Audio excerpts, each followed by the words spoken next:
poderoso que habita nas alturas e no mesmo tempo está conosco aqui. Um dos atributos desse Deus Todo-Poderoso, a qual nós cremos, a qual nós servimos, é esse. Um dos atributos dele. A Bíblia diz que Deus é onisciente. O que é ser onisciente? Onisciente é aquele que tem a ciência de tudo. Ou seja, Deus conhece todas as coisas. Eu só sei o que está diante de mim agora. Você só sabe aquilo que está diante de você agora. Mas Deus não. Deus, ele sabe de todas as coisas. Ele sabe aonde você está.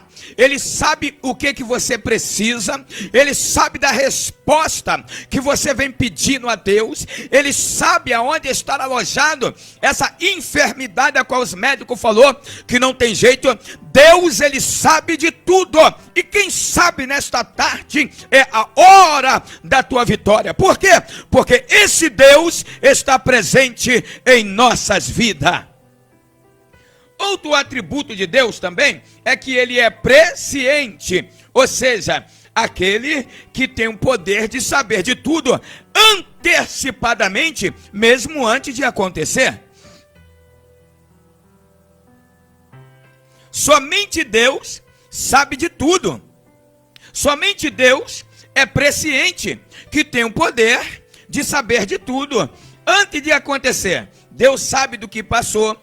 Deus sabe do presente e Deus sabe do futuro. Deus sabe quem vai ser arrebatado, quem não vai ser arrebatado. Deus sabe quem vai ser curado, quem não vai ser curado. Deus sabe quem vai viver, quem vai morrer. Deus sabe de todas as coisas. Não existe nada que se esconde dos olhos de Deus. Por exemplo, se o inimigo da tua alma, se o inimigo da nossa alma estiver armando alguma estratégia, alguma emboscada para pegar você mais tarde, para poder aborrecer você mais tarde, para fazer com que você perca a sua salvação, talvez você não sabe, mas eu quero te dizer que Deus já sabe, e toda ferramenta preparada para o mal, querendo atingir a tua alma, querendo atingir o teu coração, querendo atingir a tua vida, querendo atingir a tua família,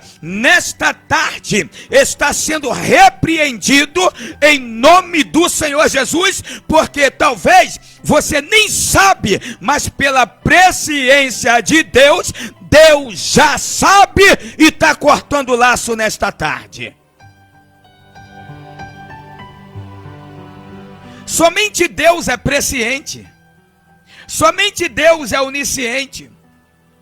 Não existe nenhum deuses, né?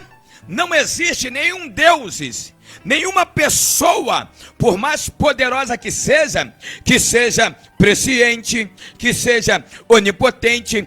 Esses atributos é somente de Deus, é o que marca o caráter de Deus. Deus, ele sabe de todas as coisas. Deus também, ele é onipotente. O que é ser onipotente? É aquele que tem todo o poder. É aquele que tem todo o poder. Se Deus quiser, Deus pode dar um basta nessa tua situação agora. Por quê? Essa situação de doença, essa situação de enfermidade, essa situação a qual você está passando, a qual eu não sei, a qual muita gente não sabe. Talvez você esteja aí sofrendo sozinho, angustiado no teu quarto, chorando, suas lágrimas descendo. Eu quero dizer uma coisa: Deus já te viu, Deus já te viu, e Deus pode dar um basta nesse teu sofrimento agora. Como? Pelo seu poder, porque Deus é aquele que tem todo o poder.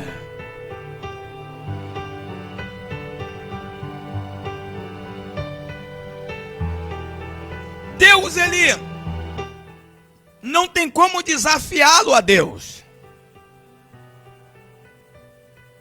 Não tem como desafiar a Deus. Todos aqueles que desafiaram a Deus, perderam. Todos aqueles que desafiaram a Deus foram envergonhados. E quando Deus é com uma pessoa, quando Deus está com uma pessoa, pode se levantar uma multidão contra Deus, contra essa pessoa. Mas se Deus está com essa pessoa, pode acreditar, a vitória é certa, porque Deus está com ela. E pode acreditar que a vitória também é tua, porque Deus está com você nesta tarde. Recebe essa palavra, pois Deus está contigo. Me lembro de uma situação a qual Moisés estava de frente ao Mar Vermelho. E o povo estava preocupado. O povo já tinha visto tanta coisa. O povo já tinha visto coluna de fogo, coluna de fumaça. O povo já tinha visto a providência de Deus no deserto. O povo já tinha visto a água saindo da rocha. O povo tinha visto tanta coisa que Deus fez. Mas mesmo assim, alguns ainda duvidaram. Aí diz a Bíblia que Moisés, na frente do mar, não tinha para onde correr, dos lados estavam os montes. E lá atrás estava o povo inimigo, perseguindo o povo de Deus. Lembrando você que quem persegue o povo de Deus, persegue o próprio Deus. Quem mexe com o crente, mexe com Deus. E ninguém que mexe com Deus prevalece. Ninguém que mexe com Deus permaneça de pé, fica de pé. Ninguém que mexe com Deus vai à frente.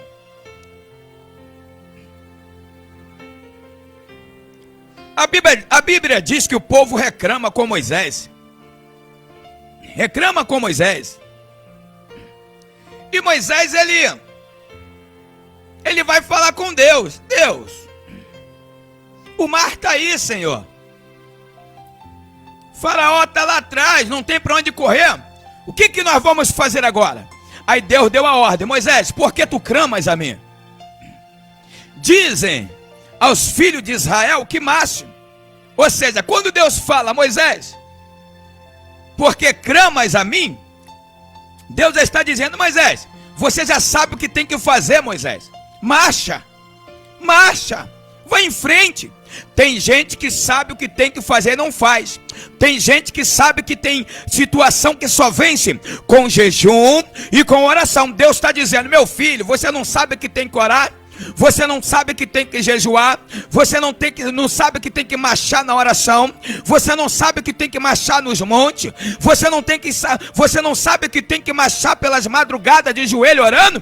Tem gente que sabe o que tem que fazer e não faz, fica reclamando pelos cantos. Mas Deus está dizendo, ore mais, busque mais, avance mais, confia mais, porque o mar da tua vida vai abrir pelo poder de Deus.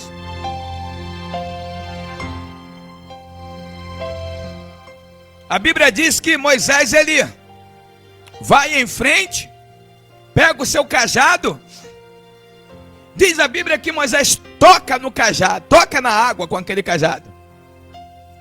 Aí a Bíblia diz que veio um vento oriental, muito forte, ventou a noite toda, a madrugada toda. E a Bíblia diz que esse vento, ele enviado por Deus, esse vento enviado por Deus, a Bíblia diz que abriu o mar de um lado para o outro lado e formou 2 muros de água. Quando Moisés viu aquilo, quando o povo viu aquilo, a Bíblia diz que eles atravessaram o Mar Vermelho. E o interessante é que a Bíblia diz que o mar, que é onde eles estavam pisando, estava seco. E eles atravessaram do outro lado. Diz a Bíblia que quando eles acabam de atravessar, veio Faraó, juntamente com seus exércitos. Os exércitos de Faraó entrou nas águas, entrou no Mar Vermelho, mas os carros dele começaram a quebrar. E eles ficaram no meio do caminho. Quando o povo de Deus acaba de atravessar, a Bíblia diz que o mar fecha e Deus destruiu todos os exércitos de Faraó. Sabe o que é isso? Com Deus não se brinca. Quem brinca com o servo de Deus está brincando com Deus. Quem persegue a igreja do Senhor está perseguindo o próprio Deus. E Deus, ele toma providência acerca dos teus servos. E a Bíblia diz que eles atravessam. E lá do outro lado, eles cantam o hino da vitória. E para você não é diferente nessa tarde. Você também vai cantar o hino da vitória. Mas é necessário que tu creia que Deus está do teu lado. É necessário que tu creia que Ele é galardoador daquele que o busca. É necessário que tu creia que Ele está contigo nessa hora. Deus é perfeito. Deus é perfeito. No livro de 2 Samuel, Davi ele completa dizendo, 2 Samuel capítulo 22, versículo 31, Davi também na sua experiência com Deus, na sua intimidade com Deus, no seu conceito com Deus, as vitórias conquistadas por Deus. Aí Davi, ele acrescenta dizendo, livro de 2 Samuel capítulo 22, versículo 31. O caminho de Deus é perfeito, e a palavra do Senhor é refinada. Ele é o escudo de todos os que nele confiam. Davi está dizendo o seguinte, confia em Deus, porque eu confiei e tive a minha vitória. Davi está dizendo, confia em Deus, não importa o quanto seja grande a luta, o quanto é grande os obstáculos, as muralhas, confia em Deus, porque eu confiei e recebi a minha vitória.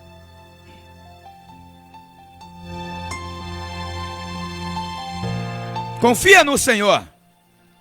O que é confiar?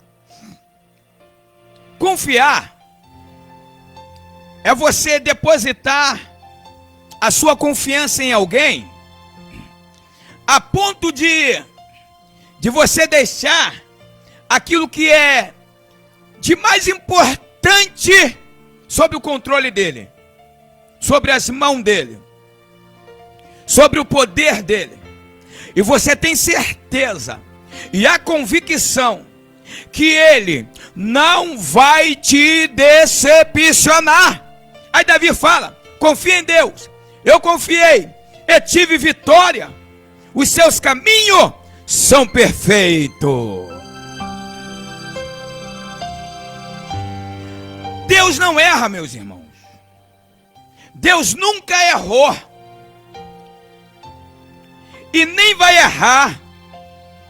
Deus, ele é perfeito. A Bíblia diz no livro de Números, capítulo de número 23, e o versículo de número 19 diz, Deus não é homem para que minta, nem filho do homem para que se arrependa. Porventura, diria ele, e não o faria? Ou falaria e não confirmaria? Ou seja, Deus, ele não pode ser comparado com o homem. Deus, ele não pode ser comparado com ninguém. Só existe uma coisa que Deus não conhece. É um Deus igual a ele. É um Deus como ele. É um Deus do jeito dele. É um Deus que faz o que ele faz. Somente o Senhor é Deus. Não existe ninguém como ele, do jeito dele. É por isso que Davi está falando, confia em Deus. Uns confiam em carro, outros confiam em cavalo, mas nós confiamos no braço forte do Senhor.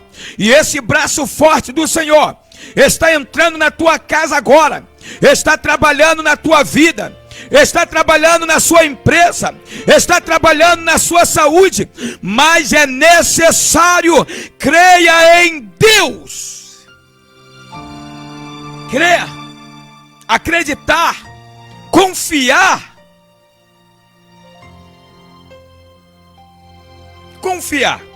às vezes Deus parece que Deus às vezes confunde a nossa mente, você quer ver? Porque Deus tem coisa que parece até que Deus erra, olha só. Parece, ó. Deus chega para Noé e fala para Noé assim: Noé, faz uma arca e eu vou te falar o material com que você vai fazer essa arca. Livro de Gênesis, capítulo 6, porque é muito bom a gente conferir na Bíblia, né? Gênesis capítulo 6.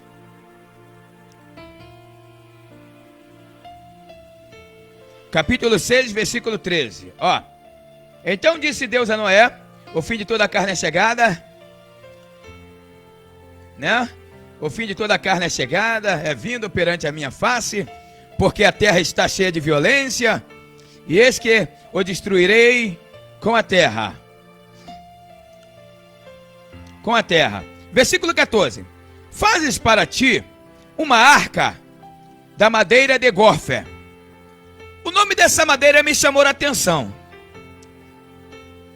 porque eu fui ver que tipo de madeira é essa, fui estudar acerca dessa madeira. Parece até que Deus errou aqui, mas Deus não errou.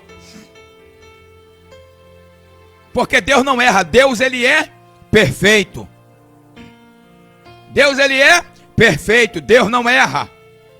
Ah, mas Senhor, tu falou que ia salvar o meu marido e está demorando tanto, fique tranquilo. Vai chegar um tempo que ele não vai resistir à voz de Deus. Deus não erra. Observa que Deus escolhe um tipo de madeira a qual nenhum de nós, ser humano, escolheria. Por quê? Essa madeira de górfer, ela absorve líquido ou água com muita facilidade. Certamente, se ela absorve líquido, se ela absorve água com muita facilidade, não dá para fazer a arca com ela, na lógica humana. Por quê? Porque a terra vai inundar de água, e certamente, ela absorvendo bastante líquido, muita água, o que vai acontecer? Vai afundar. Então, jamais eu escolheria uma madeira dessa. Essa madeira, ela simboliza a natureza humana, a raça humana. Ué, tem gente hoje que a gente nunca espera que Deus vai escolher para ser um pregador do evangelho. Por quê? Porque é como essa madeira absorve tudo aquilo que não presta.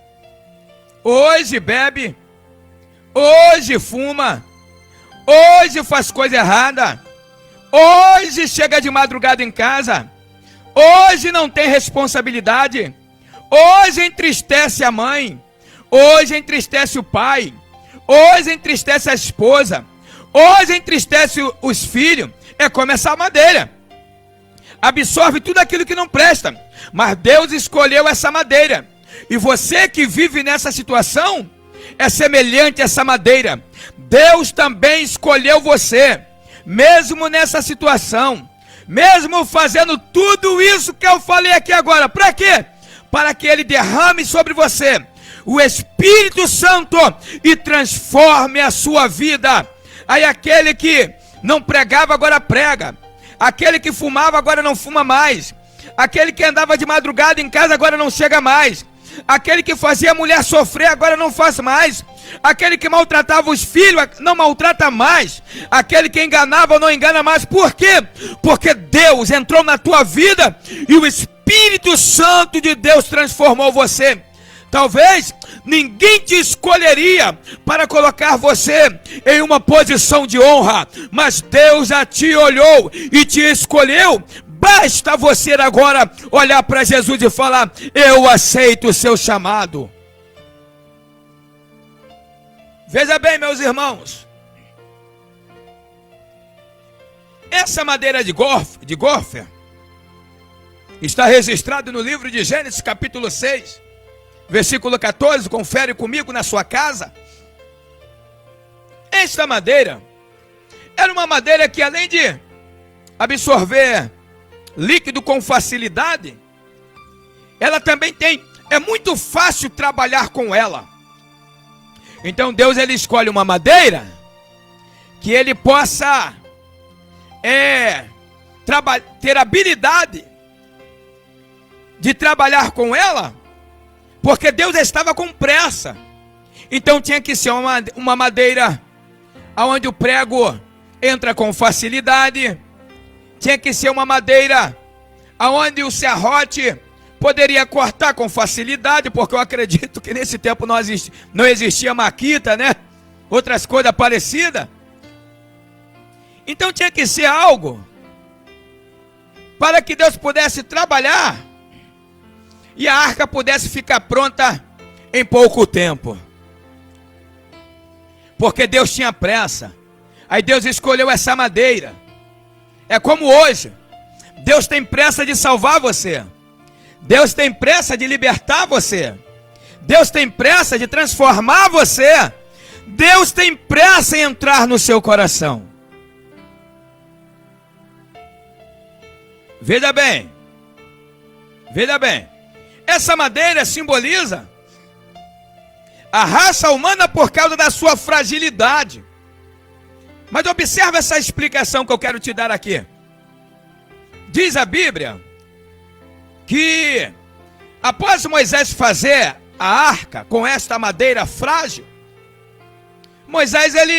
aí Deus falou: Moisés, agora você vai betumar ela. O que é betume? Betume é um tipo de resíduo que Moisés iria passar na arca, na madeira, um tipo de líquido ou um tipo de resíduo. Esse resíduo iria tampar todas as brechas. Tampando assim as brechas, quando a terra enchesse, esse resíduo ele tem um poder de sustentar essa madeira e não deixar que a água do dilúvio entre dentro dela. Então foi isso que Noé fez. Noé abetumou ela. Noé passou o resíduo, passou o betume em toda a arca, tampando a brecha. Passou betume por dentro, passou betume por fora. Quem olha por fora via que a arca estava betumada. Por dentro, a arca também estava betumada. E Moisés fez como Deus mandou. Quando a água cai, quando Deus manda o dilúvio, após Noé colocar na arca a sua família, após Noé colocar na arca os animais, conforme Deus mandou, a Bíblia diz que a terra, depois de 7 dias, a terra encheu de água. Deus mandou o dilúvio. Era a água que descia do céu, era a água que subia da terra. Agora veja bem, observa bem, que a água do dilúvio não entrou dentro da arca. Se a arca não tivesse betumada, a água iria entrar, a água iria invadir e o barco iria afundar. Só que a água não entrou dentro da arca, porque ela estava betumada. Esse betume simboliza o Espírito Santo de Deus.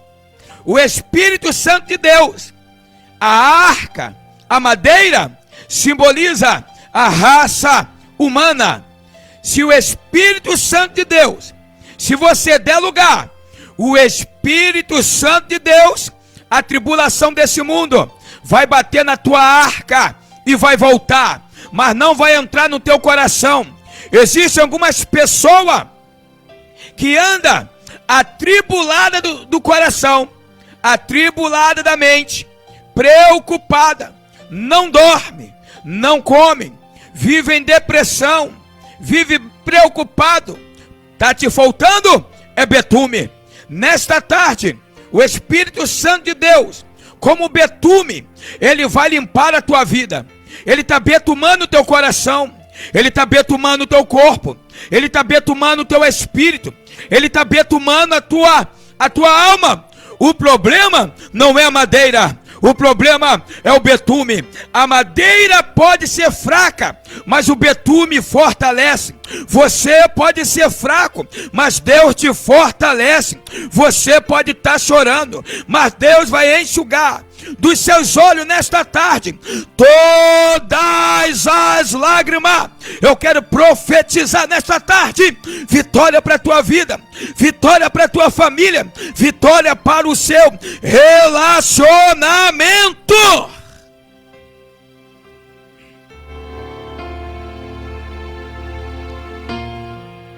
O que está faltando na sua família, na sua casa, no seu relacionamento, é o Espírito Santo. Nesta tarde, é hora de você betumar o teu relacionamento. É hora de você betumar a tua família. É hora de você betumar a sua empresa. É hora de você betumar a sua mente. É hora de você betumar o seu coração. Presbítero Wagner, como que eu faço isso? Orando a Deus, dizendo: Senhor, toma os meus sentimentos nas tuas mãos, toma o meu coração nas tuas mãos, toma a minha família nas tuas mãos. Senhor, a partir de hoje eu não vou falar mais nada. Fale por mim. Senhor, a partir de hoje eu não vou mais agir. Age por mim. Senhor, a partir de hoje eu não vou mais brigar. Tome as minhas dores. Entrego teus caminhos ao Senhor. Confia nele e o mais, ele tudo fará. Deus quer betumar a tua vida. Betumar é revestir. Betumar é fortalecer. Betumar é fazer você ser forte de novo. Receba o betume de Deus pela palavra, através do Espírito Santo. A arca, ela só resistiu, não foi por causa da madeira, foi por causa do betume. Observou como Deus não erra?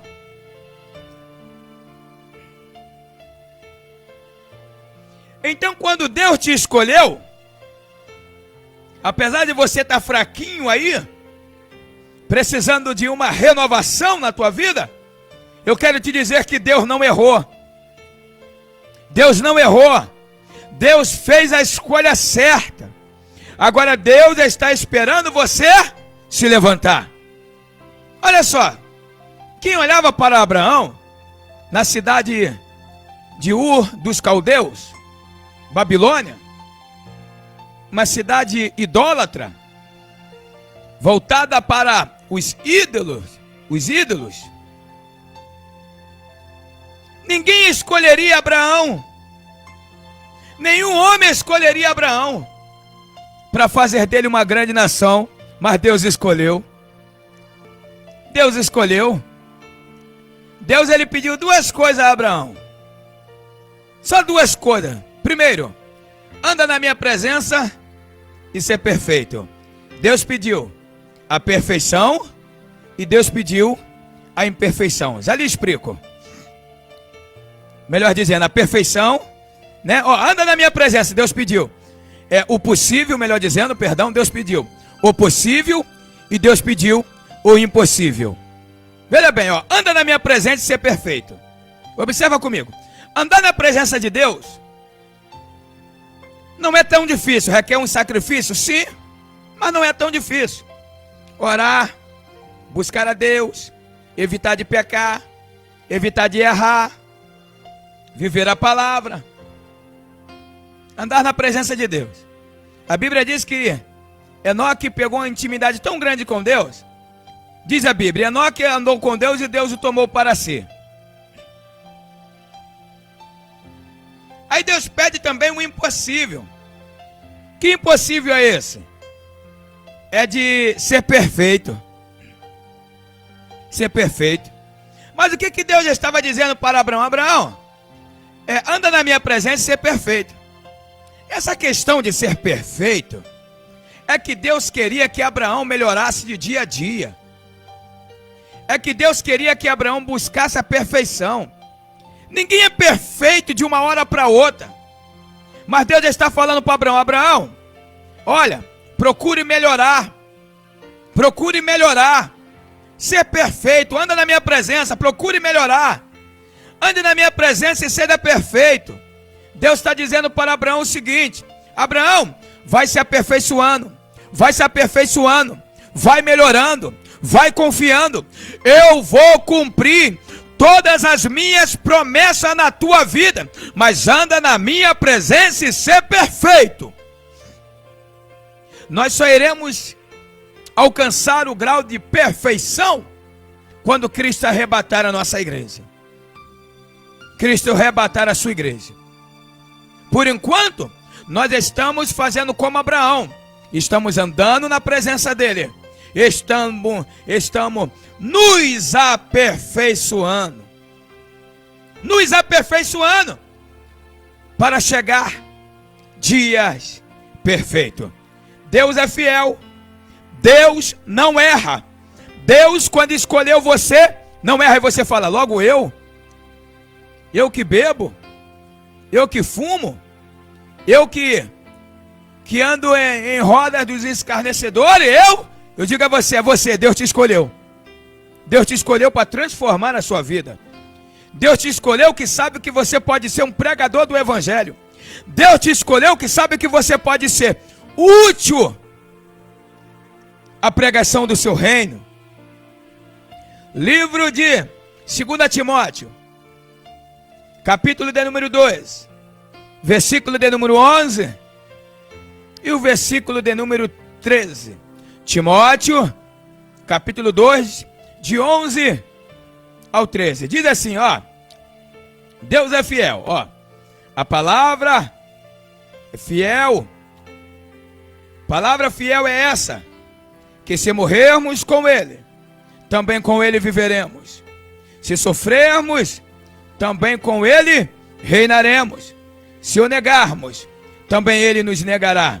Se formos infiéis, Ele permanece fiel, porque não pode negar a si mesmo. Deus, Ele é tão fiel nas suas promessas. Deus, Ele é tão fiel na sua palavra, que Ele está dizendo: olha, se formos fiéis a Ele, Ele permanece fiel, né?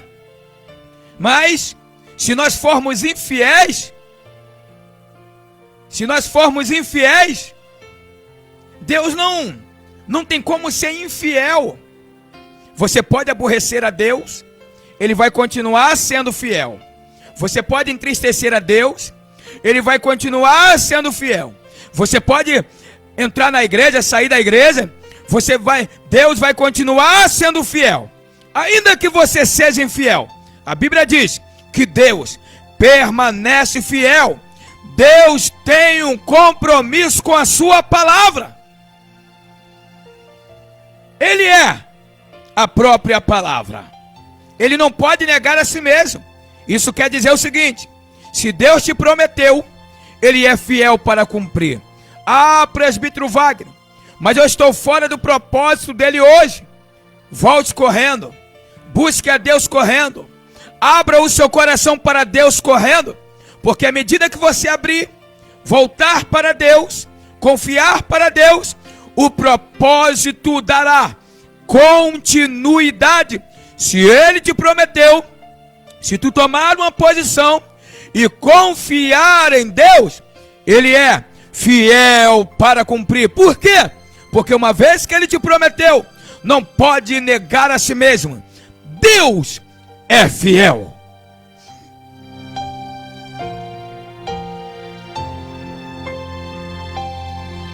A fidelidade de Deus, ela garante a nossa segurança. A fidelidade desse Deus, ela garante a nossa vitória. A fidelidade desse Deus garante a nossa morada no céu. Deus é fiel. Ele cumpre a sua palavra. Que você possa entender esses propósitos de Deus. Deus, Ele é perfeito. Deus, Ele não erra. Talvez a gente não entende as coisas que estão acontecendo agora. As pessoas preocupadas. Essa tribulação que muitos estão passando, essa preocupação. Mas acredite você ou não, tudo está no controle de Deus. Ah, mas tem gente morrendo. Tudo está no controle de Deus. Tem gente vivendo. Tudo está no controle de Deus. Tem gente sendo curado. Tudo está no controle de Deus. Tem gente desempregado. Tudo está no controle de Deus. Tem gente empregado. Tudo está no controle de Deus. Tem gente desesperado. Tudo está no controle de Deus. Deus tem um controle de tudo. Ele sabe quando aperta e Ele sabe quando afrouxa. Ele sabe quando pega e Ele sabe quando larga. Tudo está no controle de Deus.